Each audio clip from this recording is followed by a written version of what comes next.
Hello everyone, welcome to my YouTube channel commerce gallery. तो आज हम बात करेंगे एडवर्टाइजिंग की। एडवर्टाइजिंग क्या होती है, इसके फीचर्स क्या हैं, डेफिनेशन क्या है, ये सब कुछ। तो लेट्स स्टार्ट इट।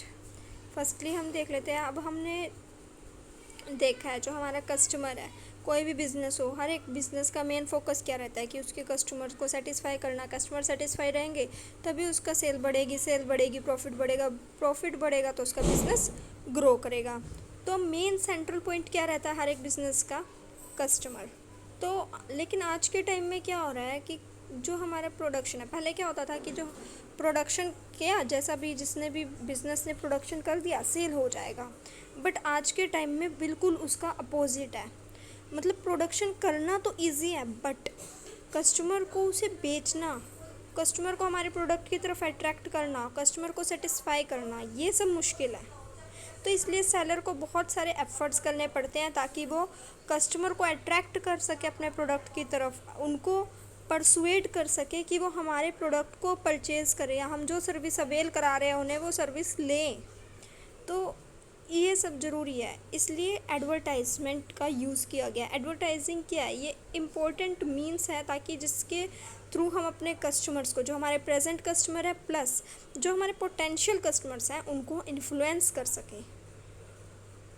तो मीनिंग क्या एडवर्टाइजमेंट का? Advertising is turning the attention of the people towards products, services, ideas by an identified sponsor. Means जो एडवर्टाइजमेंट है वो एक आइडेंटिफाइड स्पॉन्सर्स द्वारा कराई जाती है। मतलब कोई बिजनेसमैन है, कोई पर्सन है जो कि अपने प्रोडक्ट की, सर्विस की एडवर्टाइजमेंट कराना चाहता है या अपने आइडिया को एडवर्टाइज़ करवाना चाहता है, वो एडवर्टाइजमेंट कराता है। एडवर्टाइजमेंट क्या करती है? जो लोग हैं उनका ध्यान अपनी तरफ, जो आइडेंटिफाइड स्पॉन्सर के प्रोडक्ट है, सर्विस है या आइडिया, उसकी तरफ ध्यान केंद्रित करती है उनका। It is use for communicating business information to the present and prospective customers. ये क्या करती है? जो हमारे कस्टमर्स हैं या फिर जो फ्यूचर में कस्टमर्स होंगे बिजनेस के, उनको बिज़नेस की इन्फॉर्मेशन कम्युनिकेट करती है कि भाई हमारा ये प्रोडक्ट है, इसके ये फीचर्स हैं, ये प्राइस है, आपको ये बेनिफिट होगा, आप इसको लें। ये जो है नॉन पर्सनल भी होता है कम्युनिकेशन का। क्यों? क्योंकि जो एडवर्टाइजमेंट है वो थ्रू मीडिया होती है, फेस टू फेस नहीं होता। हम through newspaper, through magazines, TV, radio, internet, इन सब को यूज़ करते हैं एडवर्टाइजमेंट करने के लिए। तो ये जो है नॉन पर्सनल होती है। प्लस मास कम्युनिकेशन की फॉर्म में होती है। हमें ये पेड फॉर्म तो है ही है, हम जो आइडेंटिफाइड स्पॉन्सर है उसको पे करना पड़ता है एडवर्टाइजमेंट कराने के लिए। लेकिन ये जो है मास कम्युनिकेशन करती है, मतलब एक टाइम पे हम एक एडवर्टाइजमेंट से बहुत सारे लोगों को अपना मैसेज कन्वे कर सकते हैं। ये हमेशा जो है पॉजिटिव इफ़ेक्ट होता है हमारी एडवर्टाइजमेंट का। जब भी हम एडवर्टाइजमेंट करेंगे क्या होगा? लोगों की अवेयरनेस बढ़ेगी, अट्रैक्ट होंगे वो, और हमारी जो सेल है वो इंक्रीज़ होगी। इस वजह से इसका हमेशा जो इफ़ेक्ट रहता है वो पॉजिटिव रहता है। फॉर एग्ज़ाम्पल, अगर आप किसी शॉप के बारे में सोचो तो आपके दिमाग में कौन सी शॉप आएगी जिसकी आपने एडवर्टाइजमेंट देखी होगी या रिसेंटली किसी मैगजीन में उसकी ऐड पढ़ी होगी, राइट? बट अगर कोई ऐसी शॉप मार्केट में आ जाए, आप शॉपकीपर के पास जाओ और वो कोई ऐसी साबुन दे आपको जो आपने कहीं सुना ही नहीं, उसका नाम, आप क्या कहोगे? अरे आप ये क्या दे रहे हो, ये तो हमने सुना ही नहीं। तो आप किसकी तरफ अट्रैक्ट होगे? जो आपने सुनी है, जिसकी एडवर्टाइजमेंट देखी है।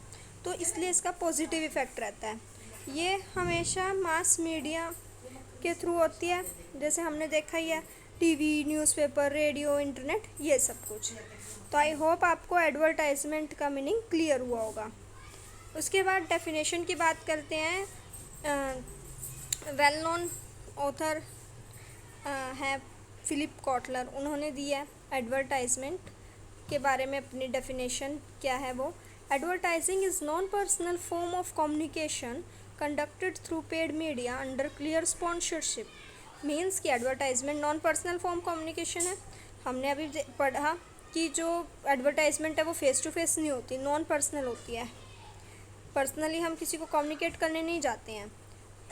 और ये जो है मीडिया के थ्रू होती है, टीवी, रेडियो, मैगजीन, इन सब के थ्रू होती है। साथ के साथ इसे जो है एक आइडेंटिफाइड स्पॉन्सर कराता है। मीन्स कोई पर्सन होता है जो कि एडवर्टाइजमेंट कराता है। एडवर्टाइजमेंट की कंपनी खुद से एडवर्टाइजमेंट नहीं करती। सेकंड एडवर्टाइजमेंट की डेफिनेशन दी है अमेरिकन मार्केटिंग एसोसिएशन ने। वो क्या कहते हैं, advertising is a paid form of non personal presentation and promotion of goods services और ideas by an identified sponsor.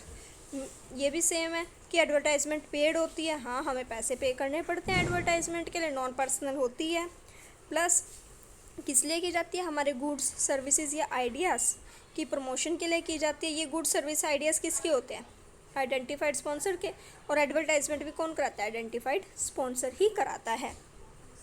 अब उसके बाद हम बात करते हैं फीचर्स क्या है एडवर्टाइजमेंट के। अब हमने मीनिंग पढ़ लिया, डेफिनेशन पढ़ लिया, तो फीचर्स ऑलमोस्ट क्लियर हो जाएंगे। हम देख लेते हैं one by one. First feature है इसका पेड फॉर्म, या अभी हमने रिसेंटली पढ़ा है कि जो एडवर्टाइजमेंट है उसके लिए आइडेंटिफाइड स्पॉन्सर को पे करना होता है। ये कभी भी फ्री ऑफ कॉस्ट नहीं होती है। जो भी कंपनी एड इशू करवाना चाहती है अपने प्रोडक्ट या सर्विस या आइडिया के लिए, उसको जो है एडवर्टाइजिंग कंपनी को पे करना पड़ता है। तो इसलिए पे फॉर्म में होती है, पेड फॉर्म में होती है। सेकंड आता है नॉन पर्सनल। एडवर्टाइजमेंट है जो फेस टू फेस कम्युनिकेशन नहीं है, इसलिए ये नॉन पर्सनल है। हम इसको मास मीडिया के थ्रू जो है लोगों को कन्वे करते हैं। हम अपने एडवर्टाइजमेंट एक होती है, एक मैसेज होता है, बट हम उसको लोगों को बहुत ज़्यादा मतलब मास फॉर्म में जो है कम्युनिकेट कर पाते हैं। और इसको मास मीडिया के थ्रू हम कन्वे करते हैं अपने मैसेज को, जैसे कि TV, radio, internet, magazines etcetera. Third आता है आइडेंटिफाइड स्पॉन्सर। इसे जो है मतलब एडवर्टाइजमेंट कंपनी खुद से तो करती नहीं है, ये जो एडवर्टाइजमेंट है वो कोई करवाता है, जैसे कि कंपनी हो गई या फिर कोई बिजनेसमैन हो गया जो कि अपने प्रोडक्ट या सर्विस के बारे में एडवर्टाइजमेंट करवाना चाहता है, वही करवाते हैं। Fourth one is any form. Any form का क्या मतलब है, एडवर्टाइजमेंट जो है वो इमेज की फॉर्म, मतलब कि साइन की फॉर्म में भी हो सकती है, सिंबल की फॉर्म में भी हो सकती है, एक प्रिंटेड फॉर्म में भी हो सकता है, टीवी या रेडियो में ऑडियो विजुअल फॉर्म में भी हो सकती है, बैनर के थ्रू आपने देखे होंगे बड़े बड़े बैनर लगे होते हैं सड़कों पे, साइन बोर्ड, स्काई बैलून्स, ये किसी भी फॉर्म में मतलब एडवर्टाइजमेंट हो सकती है। फिफ्थ आता है गुड्स सर्विसेज और आइडियाज़। इसका क्या मतलब है, जो हम एडवर्टाइजमेंट करते हैं लोगों को इन्फॉर्म करने के लिए, परसुएड करने के लिए, उनको रिमाइंड करने के लिए, वो किस लिए करते हैं, ताकि जो बायर्स हैं वो हमारे गुड्स सर्विसेज और आइडियाज़ के बारे में जानें, उन्हें ख़रीदें, उन्हें याद रखें, ताकि इन फ्यूचर भी वो ख़रीद सकें।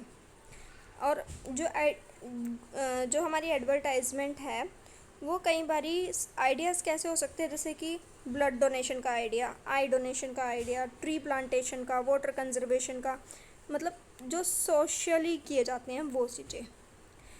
उसके बाद आता है can be used by any organisation. इसे कोई भी ऑर्गेनाइजेशन जो है एडवर्टाइजमेंट करा सकती है, सोशल ऑर्गेनाइजेशन भी करा सकती है, NGO, educational, political, commercial, charitable, businesses, कोई भी जो है एडवर्टाइजमेंट करा सकता है। स्पीडी कम्युनिकेशन, एडवर्टाइजमेंट स्पीडी है, यस। क्यों, क्योंकि जैसे हम एक टीवी पे कोई मैसेज आ रहा है तो एक चैनल पे भी अगर हम देते हैं तो उसको वाइड रेंज ऑफ पीपल जो हैं उस मैसेज को सुनते हैं, देखते हैं, तो इसलिए हम एक मैसेज को बहुत सारे लोगों को एक बार में कन्वे कर सकते हैं। इसलिए इसकी जो कम्युनिकेशन है बहुत ज़्यादा स्पीडी है। फास्टेस्ट मोड ऑफ कम्युनिकेशन है हमारा एडवर्टाइजमेंट, जो हमारी टारगेट ऑडियंस को मैसेज कन्वे कर पाता है।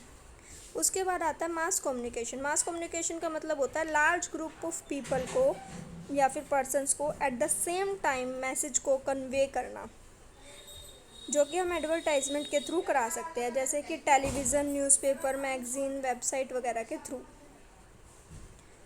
उसके बाद आता है audio visual written advertising message. हमारी एडवर्टाइजमेंट जो है ऑडियो भी हो सकती है, रेडियो के थ्रू हम जब देते हैं, विजुअल भी हो सकती है जैसे हम टीवी के थ्रू देते हैं, रिटन भी होती है जैसे पैम्फलेट हो गए, बड़े बड़े बैनर हो गए, ये सब कुछ। तो एडवर्टाइजमेंट जो है ऑडियो, विजुअल, रिटन तीनों फॉर्म में हो सकती है। नेक्स्ट आता है advertising is an art. Advertising art है क्यों, क्योंकि इसमें हम क्रिएटिव फंक्शंस का यूज़ करते हैं, बहुत ज़्यादा क्रिएटिविटी करते हैं। एक इंडिविजुअल जो है एड डिज़ाइन करता है वो अपनी क्रिएटिविटी डालता है एडवर्टाइजमेंट के अंदर, तो इसलिए जो एडवर्टाइजमेंट है वो एक आर्ट है। Next one is advertising is not an exact science. Exact science क्यों नहीं है? अब साइंस में क्या होता है, जो फिज़िकल साइंटिस्ट होते हैं वो अपने एक्सपेरिमेंट को कंट्रोल कर सकते हैं। उन्हें पता है इतना ये केमिकल डालेंगे, उतना दूसरा केमिकल डालेंगे तो ये होगा, उनको पता है। बट जब हम एडवर्टाइजमेंट करते हैं तो हमें ये नहीं है कि भाई अगर हम 5 दिन एडवर्टाइजमेंट करेंगे या महीना या साल एडवर्टाइजमेंट करेंगे और इतने मिनट के एडवर्टाइजमेंट करेंगे तो इतनी सेल बढ़ेगी, ऐसा कुछ नहीं है। क्यों? क्योंकि जो हमारी सेल है वो बहुत सारी चीज़ों से अफेक्ट होती है। बहुत सारे नंबर ऑफ़ फैक्टर्स हैं जो कि हमारी सेल को अफेक्ट करते हैं, जैसे कि कंपटीशन हो गया, प्राइस लेवल हो गया, प्रोडक्ट फीचर्स हो गए, कस्टमर का टेस्ट हो गया, बिजनेस का लाइफ साइकिल हो गया, हमारे प्रोडक्ट का लाइफ साइकिल हो गया। तो बहुत सारी ऐसी चीज़ें हैं जो कि हमारे प्रोडक्ट की सेल को अफेक्ट करती हैं। इसलिए जो एडवर्टाइजमेंट है वो एग्जैक्ट साइंस नहीं है। उसके बाद आता है an important element of promotion mix. Advertisement promotion mix का एक इम्पोर्टेंट एलिमेंट है। अब कैसे? जैसे प्रमोशन में तो पर्सनल सेलिंग भी आ जाती है, सेल प्रमोशन भी आ जाता है, पब्लिसिटी भी आ जाती है। लेकिन एडवर्टाइजमेंट बहुत ज़्यादा इफ़ेक्टिव मेथड है अपने प्रोडक्ट को प्रमोट करने का, उसकी डिमांड को क्रिएट करने का, लोगों को मतलब जो हमारे टारगेट कस्टमर है उनको क्विकली और इफ़ेक्टिवली कम्युनिकेट करने का। देन आता है मोटिवेट एंड इंस्पायर्स। एडवर्टाइजमेंट जो है जो मैसेज कैरी करती है वो लोगों को मोटिवेट करती है, उनको इंस्पायर करती है कि वो परचेज़ करें। प्रिंट मीडिया हो गई, ऑडियो मीडिया हो गई, वीडियो मीडिया हो गई, वो यूज़ की जाती हैं एडवर्टाइजमेंट के लिए, ताकि जो एडवर्टाइज़र का मैसेज है वो ज़्यादा से ज़्यादा परसुएसिव हो सके और जो हमारे पोटेंशियल कस्टमर है वो हमारे प्रेजेंट कस्टमर बन जाए। Last, controlled. जो एडवर्टाइजमेंट है उस पर हम अपना कंट्रोल कर सकते हैं। जो आइडेंटिफाइड स्पॉन्सर हैं, हम जो एडवर्टाइजमेंट करा रहा है वो अपने हिसाब से मैसेज को जो है तैयार करवा सकता है। उसे किस टाइम पे उस मैसेज को कन्वे करना है, किस प्लेस पे करना है, किस मीडिया के थ्रू करना है, वो सब कंट्रोल उसके हाथ में होता है। तो एडवर्टाइजमेंट जो है कंट्रोल की जा सकती है। तो ये कुछ फीचर्स थे एडवर्टाइजमेंट के। आई होप आपको क्लियर हुआ होगा। Thanks for watching. Don't forget to like, comment, share and subscribe my channel. Thank you.